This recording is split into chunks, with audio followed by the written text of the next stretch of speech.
This is part one of a two-part Canon 70D versus Nikon D7100 video. In this one, we're going to dive into the physical similarities and differences of these two cameras, talk a little bit about the features that they offer, and which one might be best for you. So I think the first thing we should talk about is physically, how do these two cameras feel? Now, I think that's something that, depending on your hand size, what you prefer, it can be very different for each individual photographer. But for me, the Canon 70D feels just a little bit nicer in hand. These two cameras are very similar in size, weight, dimension. There's some minor differences. You can see that in some aspects the Canon 70D is a little bit smaller than the D7100, but honestly they feel about the same in the hand, except there's something that it's hard for me to put my finger on or my hand on. That the Canon 70D feels just a tiny bit nicer than the Nikon. Something about that grip on the side. But let's leave that aside and just kind of work our way around these cameras, starting on the back. So the big difference back here, of course, is that the Canon is offering this flippity-outy screen. And now this is a slightly smaller screen than the Nikon. We got 3 inches over here, 3.2 over here. Both of them have over 1 million dots. Both of them look beautiful to me. The big difference, though, is the Canon screen is, of course, a touch screen.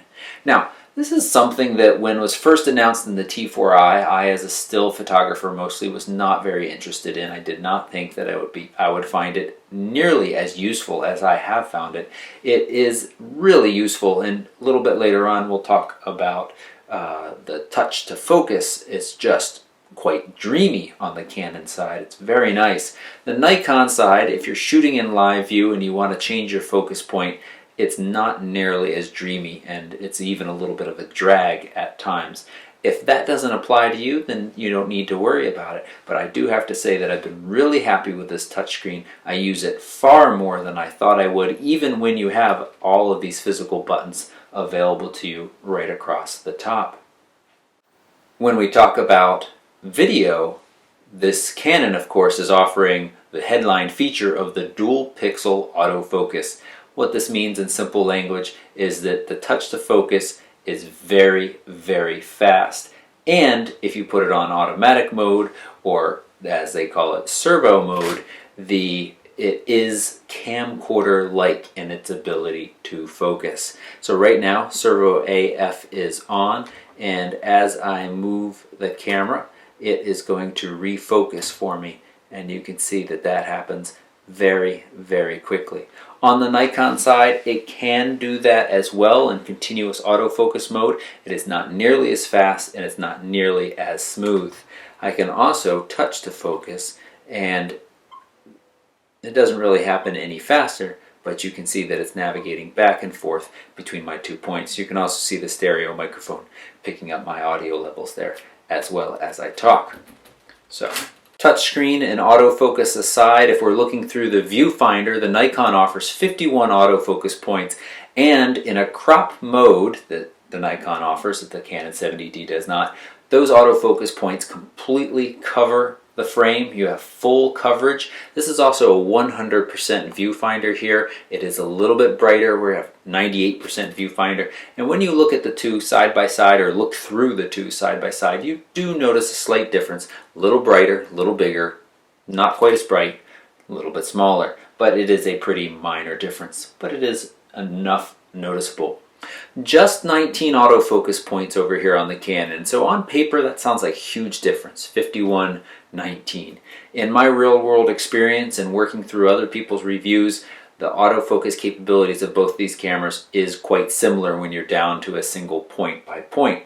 You do have better coverage on the Nikon, but when you're choosing points, both of them are just as fast and speedy. I'm getting a lot of questions about sports and wildlife photography, especially birds in flight. Birds in flight is nearly one of the most difficult things to capture. You need a camera that can focus very quickly, accurately, and be able to squeeze off a large number of frames in a short period of time that makes you more likely to get a sharp photo in there. This is where the Nikon suffers a little. It has that great autofocus capabilities, but it has a smaller buffer. And shooting full RAW, you can get just 6 to 9 frames before you start to see a slowdown. I have a full D7100 memory card test. Even with a very fast memory card, you still hit the buffer limit, and then it takes some time to write and you really start to see that slowdown. On the Canon side, you get twice that amount. You get 15 to 20 raw frames in that burst before it starts to slow down. You're also getting that at 7 frames per second on the Canon side, just 6 frames per second on the Nikon. Now the Nikon does offer that crop mode, which gives you 7 frames per second, but in my testing, even with that, you still hit that buffer you fill that buffer very quickly and notice that slowdown. If you're shooting in JPEG over here on the Canon side, you can get that 7 frames per second till the cows come home.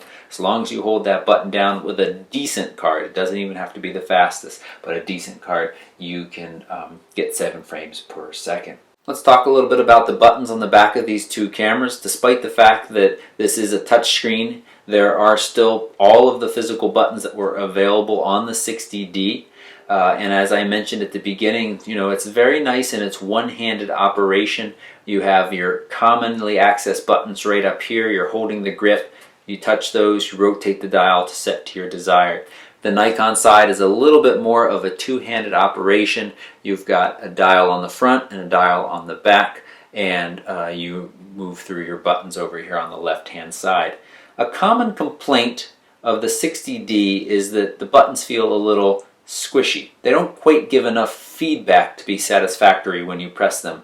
And I find that especially true down here of the set dial and mode wheel right here. They've shrunk this down a little bit on the 70D versus the 60D, and I have to say that the dial or the directional pad in the middle of that isn't my favorite thing to use. Good news is you don't have to use it often because you can use the touchscreen, and it's not terrible, but it doesn't quite have as good a feeling as I like.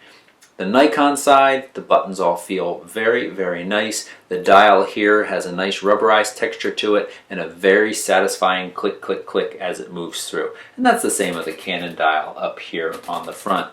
When we rotate around to the front of the cameras, we'll talk a little bit more about the customization and some of the extra buttons that is offered on the Nikon side. If we spend a moment talking about the dials on the camera, very simple mode dial here on the Canon 70D. You've got your standard creative modes and scene modes that are all underneath one command dial now. This is different from the entry-level Rebels where you see the sports mode and the macro mode and the portrait mode. These are now buried under scene and creative auto. You have one custom mode where you can set up a variety of settings in the camera, save those, and anytime you rotate back to the C on the dial, you have all of those settings available for you. Bulb mode and manual mode is up there as well. And I have to say that the scene modes are fairly paltry on the Canon side. You have the ones I mentioned: portrait, landscape, close-up, sports, night portrait, handheld night scene, and HDR backlit control. HDR backlit control I'm not fairly impressed with. I've done tests on that in earlier Rebels and it's really just not great. The handheld night scene can be useful in night portrait as well. Just quick mention, not a knock against the 70D at all, but any camera that has any DSLR that offers a close-up mode, this does not do anything. You need to have a macro lens if you want good close-up pictures. This just, well, we're just not going to talk about it anymore. Over on the dial on the D7100, we've got a sub-dial underneath that allows you to change your drive mode. You hold down this little lock button and rotate it through. You got your silent, your continuous low, continuous high, your quiet, timer, and a mirror lockup. I do wish that this was a little bit easier to change. I don't know that it needs the lock button, but it is kind of a two-handed operation unless you're very nimble with your fingers because you have to hold this button down and change it. Let's listen to the quiet for a second on the D7100. Now let's listen to the quiet on the Canon 70D. Oops, because I'm in scene mode, it wanted to pop the flash up. Let's tell it no. Alright, and let's try it with live view on.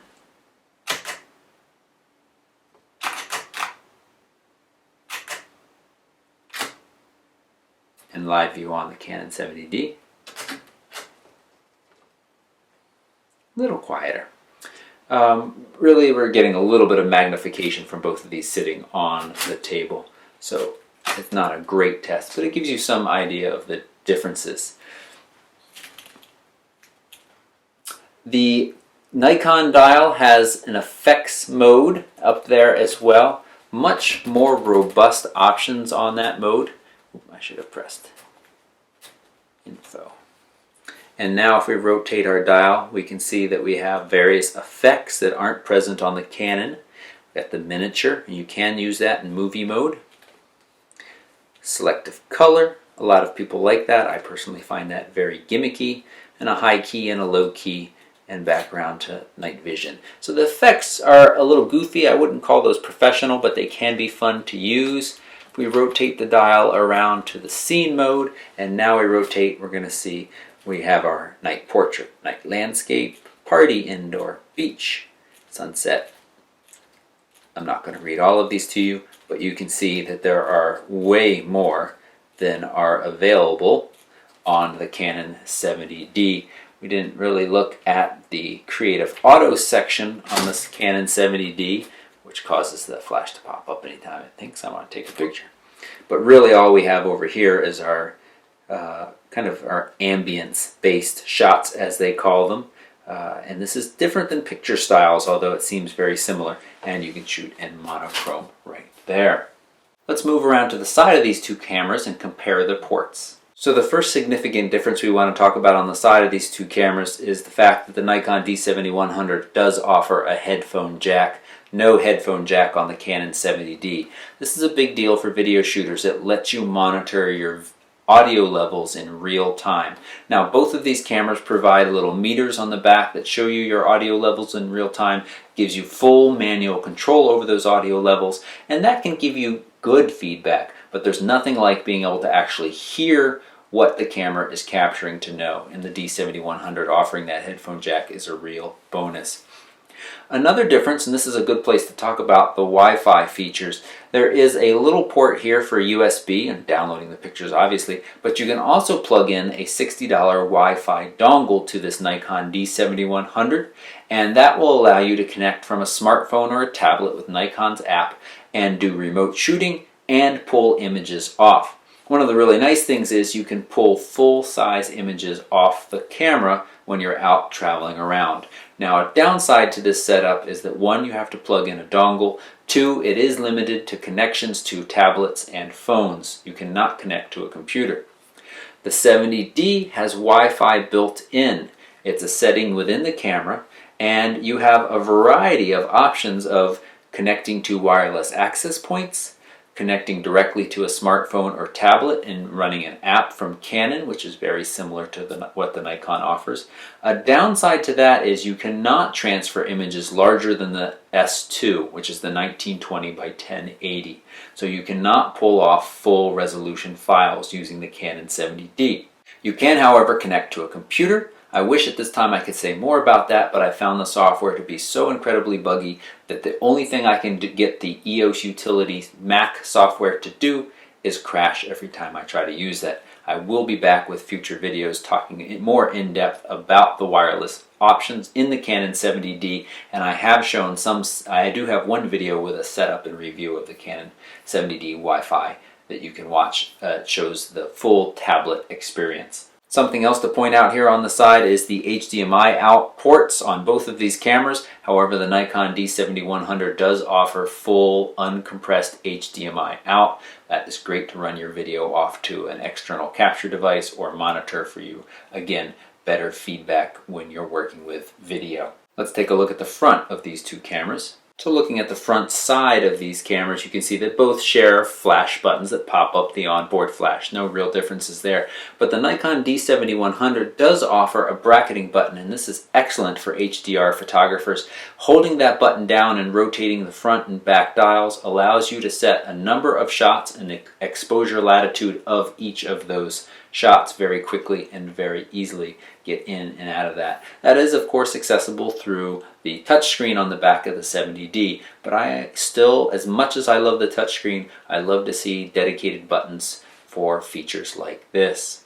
Now it's getting difficult to see in here because of the shadows in the grip, but both of these cameras share a depth of field preview button on the Nikon side and the Canon side that can be reprogrammed for a variety of functions. The Nikon also offers down here a little function button. It can be kind of hard to find with your finger, but again, that is another customizable button that the Nikon offers to give you control over setting. The default setting is for your crop mode on or off. Now let's take a look at the SD card slots.